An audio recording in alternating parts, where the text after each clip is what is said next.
Hi, I'm Deng Xiaoping. Welcome to Digging to China, where we explore China in depth to review unique perspectives. How should Xi Jinping's governing style and current role be evaluated? Is he a misguided reformer or a timid steward of the status quo?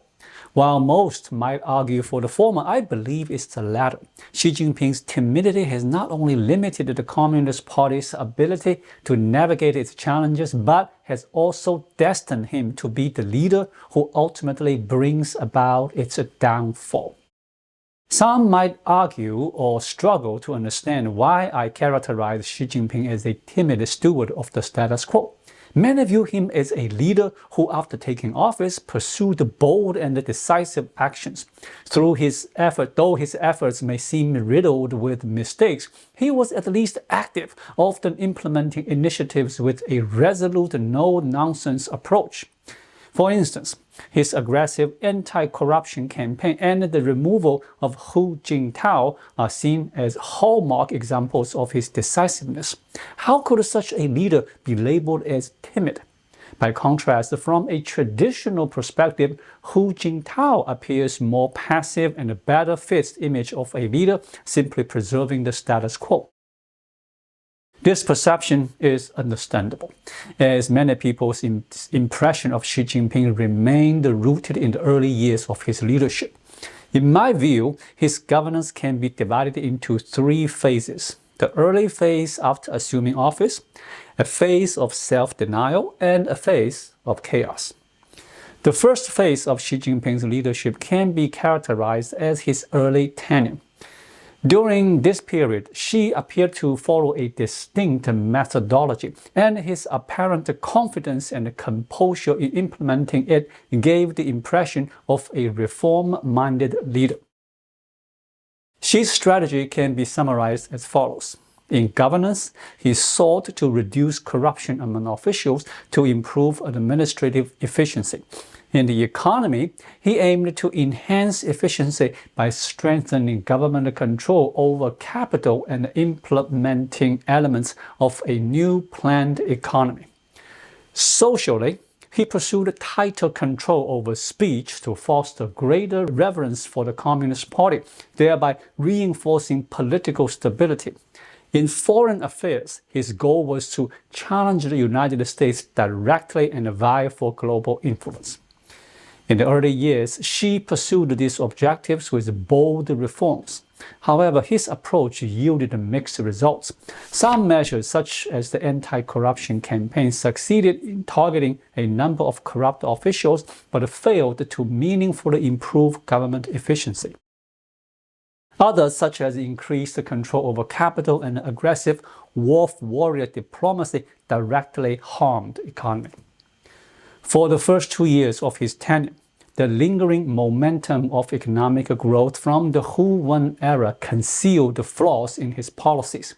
But as this momentum faded and economic challenges emerged, the shortcomings of Xi's strategy became increasingly evident. Faced with mounting problems, his reluctance to confront these issues decisively soon came to light. After facing the consequences of his own policies, Xi Jinping quickly entered the second phase of his leadership, the phase of self-denial. During this period, Xi frequently reversed courses on his initiatives, revealing a lack of resolve to follow through when met with resistance, despite his initial reformist ambitions. One prominent example is the houses are for living in, not for speculation policy. Introduced in 2016, shortly after this announcement, local governments experienced significant fiscal challenges. Confronted with these difficulties, Xi Jinping abandoned the policy without hesitation, and the slogan quietly disappeared from official discourse. The handling of local government debt followed a similar pattern. Xi appeared to recognize the issue early, and by around 2018, the central government began limiting local borrowing. Xi even proclaimed that those who incurred the debt must take responsibility, and firmly stated that the central government would not provide bailouts. However, as the real estate market declined and the local government finances deteriorated, Xi quickly backtracked. His initial resolve gave way to a massive bailout plan involving trillions of yuan to shoulder local debts. The recent case of salary increases for public employees is particularly telling. Overstaffing in the public sector has long been a burden on local finances, and in 2023, reports indicated that the central government planned to mandate significant layoffs, especially in fiscally strained southwestern provinces, with reductions potentially reaching 20%. At first, this seemed to signal Xi's willingness to address the problem. Yet, after a year of passive resistance from local officials, manifested through inaction and a subtle defiance, Xi abandoned the downsizing plan. Instead, he opted for a complete reversal, approving salary increases for public employees to placate discontent. This pattern extends to other initiatives, such as Wolf Warrior Diplomacy, the Common Prosperity Campaign, crackdowns on private tutoring and gaming, and the Zero COVID policy. Whenever his policies encountered substantial resistance, Xi consistently showed an inability to withstand the pressure, opting instead to retreat or abandon these efforts entirely. Among Xi Jinping's policies, some are clearly misguided, such as the Common Prosperity Initiative and the clampdown on certain sectors. However, there are also policies with merit, such as controlling the housing prices, addressing local government debt, and tackling bureaucratic redundancy. Despite the correctness of these policies, Xi has lacked the resolve to see them through. He can make bold reform statements, but when facing opposition, he lacks the courage to persevere. A genuine reformer not only needs a vision, but also the tenacity to push through difficulties. Unfortunately, Xi's lack of courage stands out. That being said, when compared to Xi's weakness, the real incompetence lies with the senior CCP officials. After all these years, the only major initiative that Xi hasn't abandoned is the anti-corruption campaign. However, I wouldn't attribute this to Xi's strength. As noted earlier, Xi retreats when confronted with serious opposition. The fact that the anti-corruption campaign has endured suggests that the senior officials haven't put up much resistance, not even as much as some low-ranking officials who have managed to subtly resist the central government in areas like long-distance fishing. In reality, the senior CCP officials are far more spineless than Xi Jinping himself. This frequent self-denial by Xi marks just the second phase of his leadership. After his methods began to crumble and he repeatedly reversed his policies, Xi entered the third phase, governance in chaos. During this phase, his actions have become more cautious and reactive. His inability to stick to his policies and the lack of courage to pursue new reforms have left him incapable of implementing meaningful change. If you've been observing Xi's policies for the CCP's direction recently, you may have noticed an awkward, contradictory approach. Their policies often seem to aim for opposing outcomes. For instance, in diplomacy, China's increasing dependence on foreign trade has made it difficult for Xi to continue with aggressive wolf warrior diplomacy. This shift can be seen in his softer stance towards the West. The central media has been tasked with promoting a positive narrative of Sino-American relations, and Xi sent a high-ranking official to attend Donald Trump's inauguration, something unprecedented. Furthermore, Xi has introduced visa-free policies to attract more international tourists to China. These actions reflect a clumsy attempt to balance China's global ambitions with the realities of its economic reliance on foreign trade. While Xi Jinping has expressed a desire to improve relations with the West, his foreign policy continues to fluctuate unpredictably. On one hand, there is still frequent rhetoric about the West's supposed malicious intent, reflecting a fear that fostering genuine Sino-American ties might undermine the Communist Party's authority. On the other hand, in the case of Russia, China finds itself in a tug-of-war seeking better relations with the EU while refusing to distance itself from Russia. The contradiction also extends to tourism. China welcomes foreign tourists, yet imposes numerous restrictions such as requiring special permits for lodging and internet access, while also launching anti-spy crackdowns. There is a clear awareness that opening up is necessary, but the fear of losing control keeps China from fully embracing it. A similar dilemma exists in the economic realm. Following the Common Prosperity Campaign, which curbed the capital, the Chinese Communist Party now seeks to restore entrepreneurs' confidence. But these efforts have largely remained superficial, often limited to policy statements.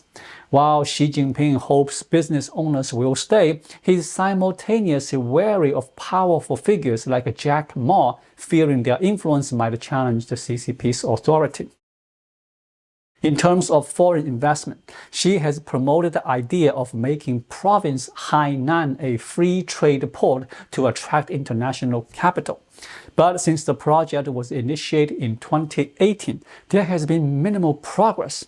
This is just one example of the numerous contradictions in his policy.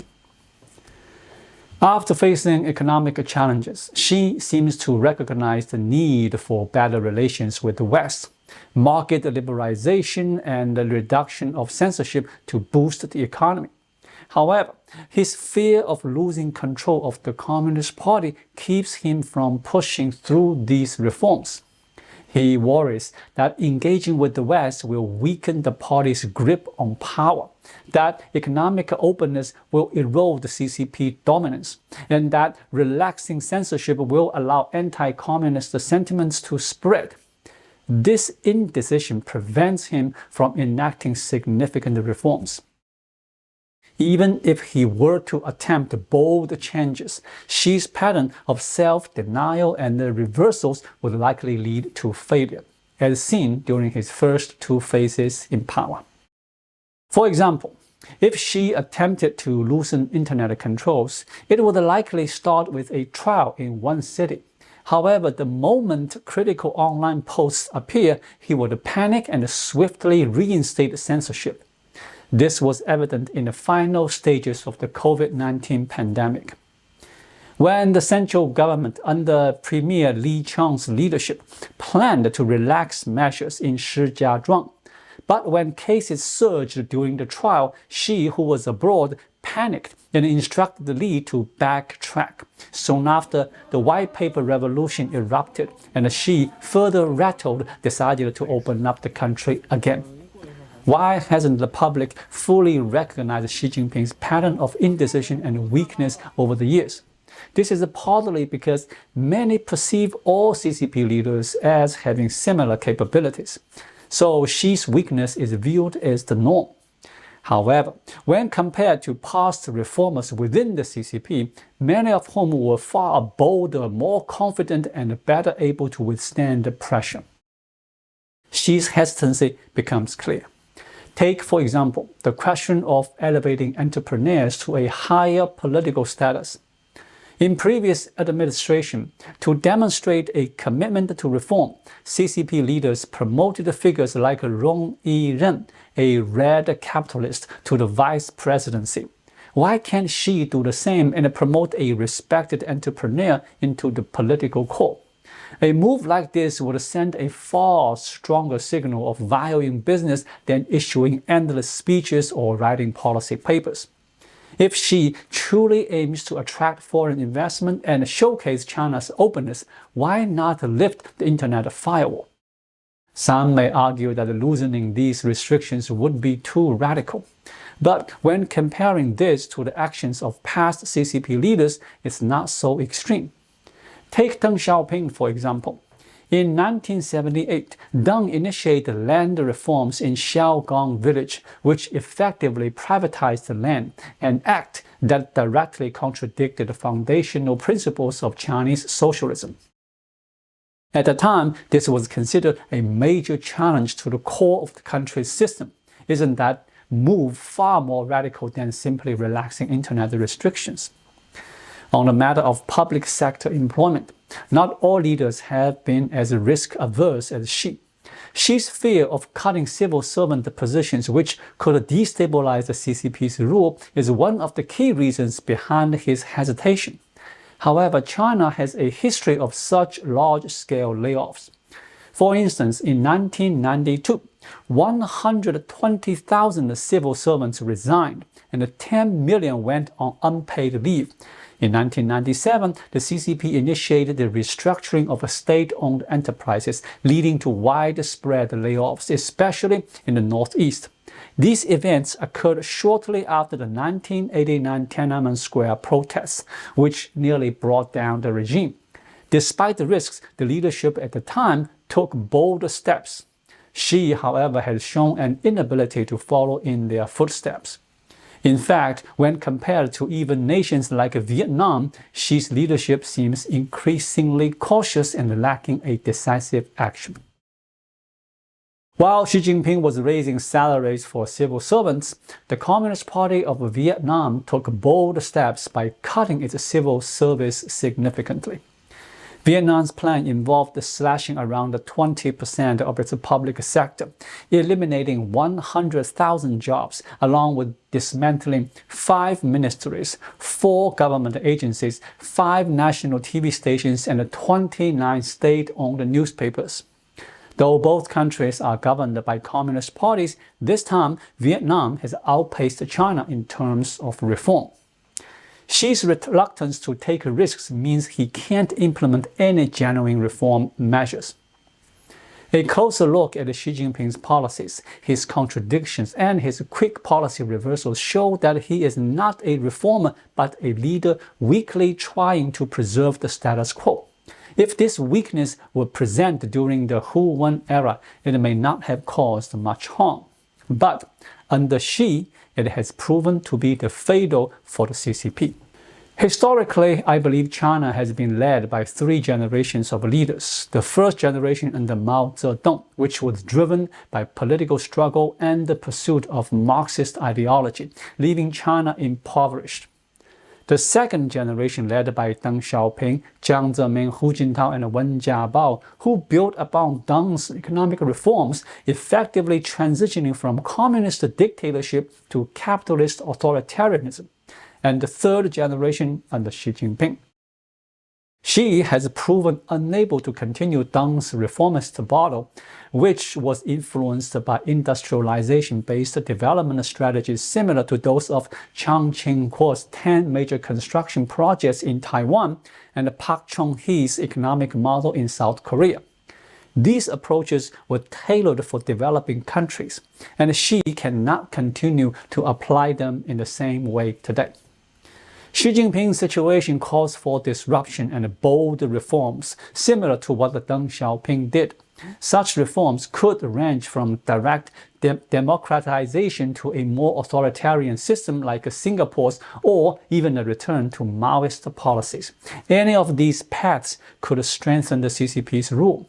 However, Xi is unable to carry out such reforms. He is hesitant and backs down at the slightest resistance. We often say that Xi is leading China back to Maoist times, but have we considered this?